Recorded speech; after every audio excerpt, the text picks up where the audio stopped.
Hello, ladies and gentlemen, it is your host with the most, Avery LR32 here, bringing you guys the very first episode of a brand new series that I want to start on my channel. I know I haven't uploaded in a few days. I just uploaded 2 pack opening videos today. I'm going to probably upload this video a day after those 2 pack openings go up, which, in case you haven't seen them already, it's Primal Origins and Dragons of Legends. So if you guys want to go see those pack openings, I pulled pretty well. So in case you guys haven't seen those already, go and check them out. It was a lot of fun recording those. But anyways, I got this video series idea from a TCG player writer that has a series of articles that he does, and it's called WTF, which he has stands for What the Fix. What he does is people send him in decks, and he will, explain the deck, what they're trying to do, what he sees what they're trying to do. Like, for example, there was one where it was Dark World Boojins, and he saw where, the discarding effect, and then trying to get the Dark World's effect, and he sent it in to the writer to see what he thought about it. And he fixed it up, and he made it as good as he could get it. And that's what we're going to do with this deck today. In case you ask about the extra deck, it is because Downer Magician, Alchemic Magician, Spellbook of the Master, and Spellbook of Wisdom are cards that he wants to try and fit in, and then everything from One-Eyed Skilled Gainer all the way through here is his extra deck. So we're definitely going to be fixing this up a lot. Same thing with this extra deck. It's 47 cards. I do not like 47 cards. And that's how I'm going to be explaining this. And then, like, for example, I'll pause the recording. I'll go and make the changes to it, because if I were to do the changes live on camera, the video would be way too long. So I'll pause the recording, I'll make the changes, start the recording again, show the changes that I made, what was going through my head. Helps, and it helps both people in a sense. It helps me with deck building, because as you guys know, I don't deck build really. I just sort of just net deck, and I make changes accordingly. That's my version of, in air quotes, deck building. And it also helps the person that sends me in the deck, because they realize, oh, okay, this card doesn't work that well in comparison to this card, and stuff like that, and it opens up new ideas for players, and it's something that I've wanted to do for a while, and I think this is going to be a good series, and it's able to get the subscribers involved, and that's what I really want to try and do, is get my subscribers more involved in my videos instead of just, okay, here's a deck profile, this and that, and then give my explanation on stuff. I don't want to do that every time. I want to bring variety to the channel. So I don't know if this is going to replace my commentaries, because I know I haven't posted a commentary in forever, but if you guys would like to see this replace the commentaries, like, whenever I commentate over COD, it's usually COD. Want to try and do other games, like once Watch Dogs comes out, that's going to come out in a few weeks. I want to do some videos with that, and so yeah. But if you guys would love to see more of What the Fix, all you have to do is send me your deck list in a personal message, and I will make changes accordingly. Obviously, you don't want to do what my friend did here. Shout out to him, by the way, DiceBoy22. I'm not hating on him or anything, so don't be sending him like hate messages like, oh my god, your deck sucks, blah blah blah blah blah. These are just ideas that he had, but obviously try and have it more complete. Like, this was a lot of stuff to put in for one, and then I have to go through and make all these changes accordingly. So it's like, try and have your deck done to where you think it's done. Like, for example, he had in here 2 Compulse. Compulse is at 1. So I don't know how old the build was per se. So this should technically be 48, not 47. But regardless, we are going to get into it, and this is going to be What the Fix, Episode 1. So, obviously, it's a spellcaster deck. What he's trying to do, obviously, is set a magical citadel of Endemion. Hopefully I pronounced that right. And pretty much just have all of his cards revolve around spellcasters. I'm not going to really go through the deck here. I'm just going to kind of scroll through the cards as I talk. But, you have Geomancer here, which is your tuner. He's got Summoner Monk, so he's able to, pitch his spells. And it's a good idea in theory. The only problem is that he has too many cards, and a lot of these cards are what I like to call just dead weight. Because they don't really do anything for the deck. They don't really bring any sort of significance to the deck. Like, it gives you cute plays, what I like to call them, like cute plays, like when Miracle Synchrofusion able to make Supreme Arcanite Magician. That's what I call in air quotes, cute play. It's something that you could possibly do in the deck, but not a lot. So we have to be able to cut that as well. And I'm surprised that card's $25 to $30. Just saying.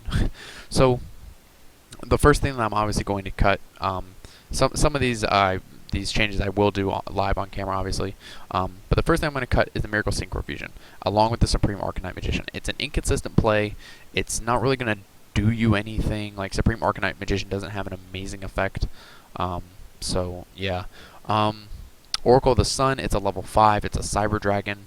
It doesn't really do anything for the deck other than it's just a spellcaster, but it doesn't really revolve around the idea of trying to set up, spell counters and everything. At least that's what it seems. He's trying to have this deck, revolve around the spell counters, obviously. That's what I have to assume. Also, whenever you do send in your deck list, just so I don't, try and tell me what your main point or your objective of the deck is. So if you send me in something like this, tell me, okay, my deck revolves around setting up spell counters, blah, blah, blah, blah, blah.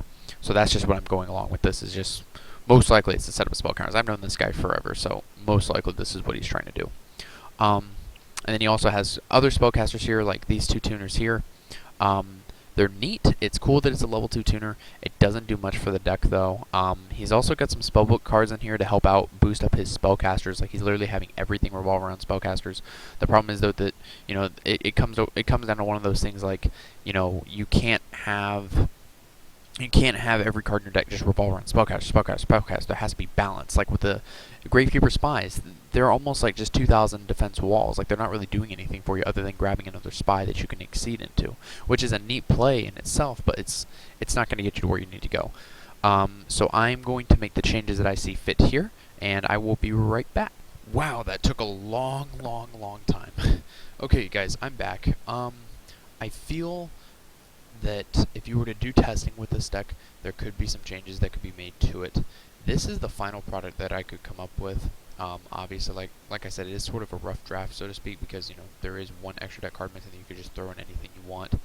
But I tried my best to stay true to what the deck is supposed to do, which is revolve around having spell counters on your Magical Citadel, revolving around the spell counter concept in general, and revolving around spellcasters as well. And that's what I try to stay true to. You also have to keep in mind that this was a difficult deck for me to do, I will admit, because spellcasters aren't really meta per se. Whereas if someone sent me in, like, say, a Dark World deck, I can make changes that easily. Or if you send me in a Cyber Dragon deck, I can make changes easier to that. So I will admit, this first deck that I got for the first episode was difficult. But I think overall, I think spellcasters in general are just a deck that you have to test a lot with and kind of find your niche. And then once you find it, you just stick with it, and then you make changes every now and again to see how it works out. What I tried to make the deck revolve around was having a control-based concept with the spellcaster engine and the spell counters as well. So you're able to control the board, control what your opponent is able to do, and then you're able to just slow roll the game really and just keep your spellcaster monsters and their presence on board. I tried to have enough spells. One of the things I tried to stay true to, like I said, is the spell counter engine. So I left the Kaikus in there, and I left the Summoner Monks in there, and I had 14 spells because I'm trying to keep the Summoner Monks in there. Summoner Monk is a very good card in this deck because of the fact that you're able to get off 2 summons, so that opens up Exceed plays, Synchro plays. That's why I put 2 effect rows in here, so you have that Synchro capability, and I love Explosive Magician. I love it. It requires 1 turn plus 1 more non-turn spellcaster type monster, so you can easily make it. It's a level 6. You remove 2 spell counters from your side of the field to select and destroy 1 spell or trap card your opponent controls. Now, obviously, this would be difficult because it is a level 6, so you'd have to have a Veiler, Magician of Faith, and another level 4 on board. So that's why I said that this is something that you would have to test around with and somehow figure out a way to fit Explosive Magician in there. Whether that be running Frequency Magician, which is a level 2 tuner, which is a spellcaster. So that is a choice that you could do there. You could do Summoner Monk, switch it to defense, pitch a spell, go for Frequency Magician, synchro into a 6, make Explosive Magician, and since it doesn't say once per turn, you can just keep on removing counters from Citadel and just popping. It's so good. So I like that card a lot in the extra deck. I dropped it down to 1 Arcanite Magician. Obviously, I took out a bunch of other stuff. I'm sorry, Dice Boy, you gotta run Extinction Knight, man. It's way too good. The fact that if you're low on cards and you have a spell card in your hand, you top deck a Summoner Monk, pitch that spell, get out another level 4, exceed into Exciton Knight, detach, and just blow the whole board. I'm sorry, you have to run it. It's just way too good. It has to be thrown into everything, in my opinion. Same thing with Honor Arc, but that's neither here nor there. Um, but anyways, for the final product, we have the 3 Defender. Like I said, staying true to the spell counter concept. As soon as he's summoned, he gets a spell counter, and then you can remove a spell counter from anywhere on your side of the field to protect your spellcasters, which is really, really nice. Again, helps slow roll the game. Um, I also like Pitch Black Power Stone a lot, because as soon as you activate, it gets 3 spell counters. You can do anything you want with. You can just activate it, summon Defender, get a counter, just start protecting stuff. So I like that a lot. I do want to try and somehow fit in more traps.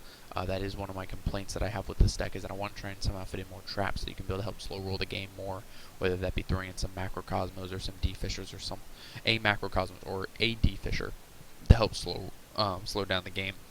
Since most decks nowadays rely on the graveyard, I am using the 2-Potted Duality and 3 Upstart. We are doing the Hoban theory here. You're essentially running a 37-card deck, along with Wonder Wand. If you're able to get that draw off 2, then you're essentially running a 35-card deck, plus the 2 dualities, and you get 1 card from those, then you're technically running a 33-card deck, which is really, really nice. And the more you can be able to get through your deck, the better. I left the 1 Chaos Sorcerer in because you are running some lights. You're running 8, I'm sorry, 9 lights, and then you got like 2, 4, 6 darks, something like that. So you have more than enough options for Chaos Sorcerer. You could even just move to BLS if you feel necessary. But to end this video, I will now give the final product. 3 Defender the Magical Knight, 3 Crusader, 2 Magical Exemplar, 2 Veiler, 1 Magician of Faith, 2 Monk, 2 Kaiku, 2 Defender, 1 Chaos Sorcerer, 3 Magical Citadel of Adonim, your MVP, 1 Dark Hole, 2 Lance, 2 Wisdom, also the Citadel is what the deck revolves around really, a Wonder Wand, 3 Upstart Goblin, 2 Duality, 2 Mirror Force, 1 Bottomless, 1 Torrential, 1 Warning, 1 Compulse, 2 Pitch Black Power Stone. This extra space in the extra deck can be for whatever you choose. 1 Cowboy, 1 Diamond Dyer, 1 Abyss Dweller, 1 Exciton Knight, 1 Utopia, 1 Catastor, 1 Black Rose, 1 Colossal Fighter, 1 Red Dragon Archfiend, 1 Stardust, 1 Tempest, 2 Explosive Magician, and an Arcanite Magician. You guys let me know what you think about this in the comments below. Also send me in your deck list and what, like I said, tell me what your deck is meant to do and what you're trying to fix and how to make it better and all that. And you could possibly be in the next episode of WTF, What the Fix. And I thank you guys for watching. Let me know about what you think about this series in the comments below. I would love to see all of y'all's feedback. And I think that is everything. My only final comments I have about this deck is that I don't like the 1 Wonder Wand. I'm not a fan of just one-ofs in decks, unless it's something that's like really worth it, or if you can only run one of it, like say Dark Hole, Force Barrel, or what have you. But I think overall it gets the job done. It gives you that extra little 500 that could help. Anyways, thank you guys for watching, and goodbye.